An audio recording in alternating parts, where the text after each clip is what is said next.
Sobat Milenial, masih di Ngobrol Bareng. Pastinya di sini kita masih ngobrol nih sama Mas Faren, ngomongin soal serunya menjadi seorang guru TK atau PAUD.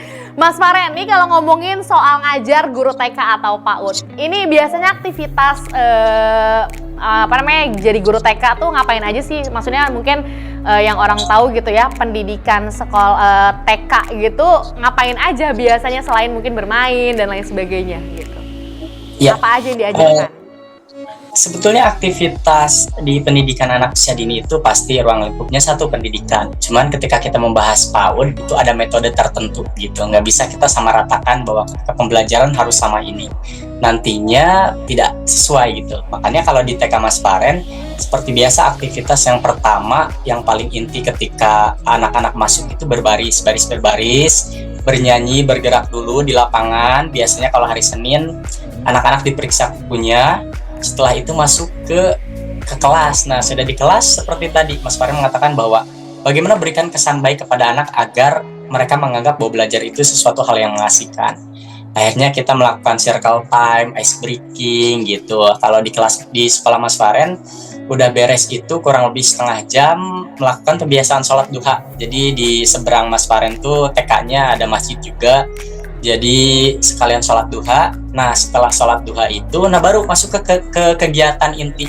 Jadi kegiatan di mana anak-anak itu mengembangkan 6 aspek perkembangan anak. Karena kan aspek perkembangan anak tuh ada bahasa, moral, kognitif, motorik, terus seni dan sebagainya. Artinya guru itu menjadi fasilitator Kak gitu. Makanya gimana guru itu kreatif supaya anak menganggap bahwa belajar itu tadi menyenangkan gitu, mengasihkan gitu. Apalagi misalkan TK identik dengan bermain dan belajar atau belajar seraya bermain gitu. Artinya PR penting bagi guru PAUD itu bukan hanya tentang mentransfer ilmu saja gitu, tapi tentang bagaimana kita menciptakan kegiatan-kegiatan yang kreatif agar anak merasa bahwa oh ini nih taman kanak-kanak tuh aktivitasnya mengasihkan gitu. Bagaimana mereka datang dengan senang, pulang juga dengan bahagia, mereka bisa menceritakan apa yang sudah dikerjakan di sekolah kepada orang tuanya. Tuh. Gitu sih ya, poinnya berarti bukan target seberapa anak-anak itu misalkan harus bisa baca gitu ya, tapi lebih ke arah yang kreativitas diasah itulah ya, maksudnya belajar yang asik gitu ya, sehingga mungkin punya kesan bahwasanya belajar itu ya mengasihkan bagi mereka gitu ya Mas Faren. Tapi kalau ngomongin soal ngajar guru di TK ini, ngomong-ngomong udah berapa lama nih Mas? Mas Faren tuh lulusan tahun 2017 dan kebetulan dulu tuh nggak masuk SBMPTN, nggak masuk SNMPTN gitu. Akhirnya ya Mas Faren coba ngajar dulu, tadi masuk ke tawaran yang di TK dan alhamdulillah 2017 sampai sekarang 2022 hampir mau 5 tahun. Masya Allah udah lama ya, pantesan sudah sangat mengenal sekali nih karakter anak-anak pastinya ya kalau lihat di sosial medianya. Tapi Mas Faren, apa sih asiknya jadi seorang guru TK? Poin penting paling asik itu apa ya, kita lebih bersyukur.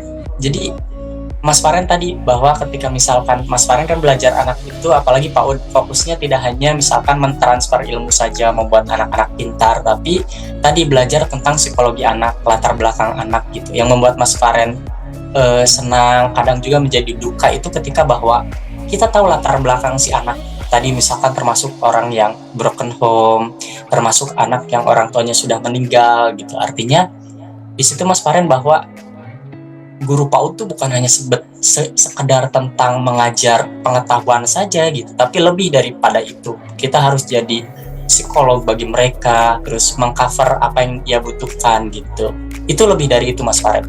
Makanya itu yang membuat Mas Faren senang, lebih bersyukur tuh kadang, oh anak juga ini maksudnya kisahnya lebih dari Mas Faren gitu. Makanya kalau ada kata-kata jangan terlalu merasa tersakiti gitu, atau jangan terlalu manusia paling susah, bahwa di luar sana itu ada orang yang lebih susah tapi tidak memperlihatkan bahwa dirinya susah gitu. Gitu sih, ada pengalaman sehingga jadinya adopsi terhadap cerita-cerita mereka gitu yang ngebuat kita kadang remind gitu ya untuk diri kita sendiri gitu ya. Luar biasa sekali ini sih Mas Faren. Tapi ini kalau ngomongin soal ya tadi ya, maksudnya kan kalau ngomongin soal anak-anak gitu ya, apalagi anak pendidikan usia dini kan pasti kan kita juga terlibat dengan para orang tua gitu ya. Kalau dari Mas Faren sendiri gimana kedekatan dengan orang tua anak-anaknya sendiri? Alhamdulillah dekat ya, jadi nggak ada kayak batasan gimana. Mereka pun kalau sering komunikasi gitu, kadang nanyain Pak Faren gimana perkembangan anak saya gitu. Terus mereka nggak sungkan-sungkan kadang, Pak Faren kalau anak saya melakukan hal-hal apa gitu, komunikasiin aja gitu, jangan segan-segan. Mereka open gitu, artinya mereka ada kepercayaan terhadap saya. Bahkan yang kelas B sekarang itu yang membuat saya senang tuh, mereka kan tadinya dari kelas A, itu orang tuanya semuanya pas dari kelas A, nanti kalau naik kelas B katanya mau ke kelas Pak Farinin aja. Dan akhirnya itu pasukan yang kemarin kelas A sekarang di kelas saya gitu. Jadi justru tertarik ya untuk diajarkan dengan Mas Faren gitu ya, apa orang tuanya gitu ya. Tapi kadang ada nggak sih request, maksudnya dari orang tua sendiri, maksudnya yang pengen diurus secara personal gitu, kayak Mas Faren tolong dong anak saya ini kayak gini gitu. Yang minta request kayak gitu suka banyak nggak ya? Ada salah satu, apalagi misalkan yang identik anaknya laki-laki, Kak. Karena betul mengajar PAUD laki-laki itu 5 kali lipat daripada perempuan. Wah, biasa banget. Mas? Wah, itu karena saya aja baru misalkan jam 8 masuk ya, baru 15 menit yang tadi pas circle time tuh udah kayak lari, misalkan olahraga betul kalau lagi. Tapi tadi gitu, ketika misalkan kita pelan-pelan, ada orang tua yang gitu ketakutan ketika misalkan dititipkan sama Mas Faren tuh, mereka takut malu, maksudnya takut nyusahin gurunya gitu, terus takut mereka tuh dianggap bandel sama gurunya. Padahal kalau Mas Faren sendiri sudah mempelajari PAUD juga selama kuliah bahwa nggak ada anak yang nakal, nggak ada anak yang bandel gitu. Mungkin hanya saja gurunya saja yang kurang sabar itu. Karena ketika misalkan kita mengerti tentang psikologi anak, tentang keilmuan pendidikan anak usia dini, anak-anak itu unik gitu. Anak-anak kan punya gaya belajar yang beda-beda. Ada anak yang belajarnya kinestetik, visual, audio.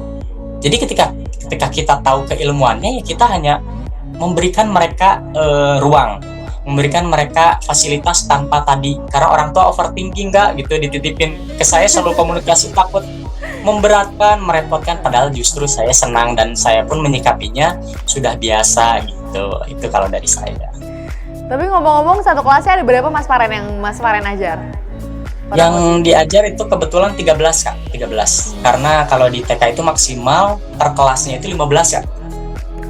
Jadi satu kelasnya megang jadi berapa guru tuh Mas? 13 orang tuh? 13 orang tuh satu guru. Satu guru gitu. Nah ya, ini Mas Faren berarti agak, wah 13, menghadapi 13 orang dengan karakter yang sangat bervariatif ya Mas Faren. Ya pastinya ada orang yang, ada anak yang kalem, pendiam gitu ya. Kalau biasa kita sebut introvert gitu ya. Ada yang super duper aktif gitu. Nah gimana nih Mas Faren menghadapi, tapi gimana ya caranya supaya mereka disamaratakan gitu ya. Maksudnya dengan sikap mereka yang introvert gitu, yang pendiam gitu, dengan mereka yang hyperaktif, gimana cara menyesuaikan untuk jadi satu gitu? Ya, cara Mas Faren.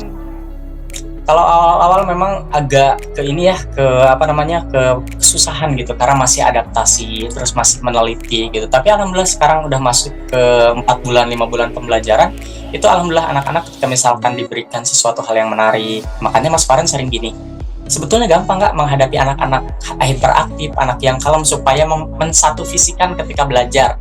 Mas Faren selalu bikin aturan. Bukan Mas Faren yang bikin aturan, tapi belajar anak membuat aturan. Jadi jangan dari guru, biar mereka saja. Contoh misalkan ketika belajar anak-anak, kita bikin aturan yuk, boleh. Cung, siapa yang anak hebat yang mau bikin aturan pertama? Yang hyperaktif tuh ngacu nggak?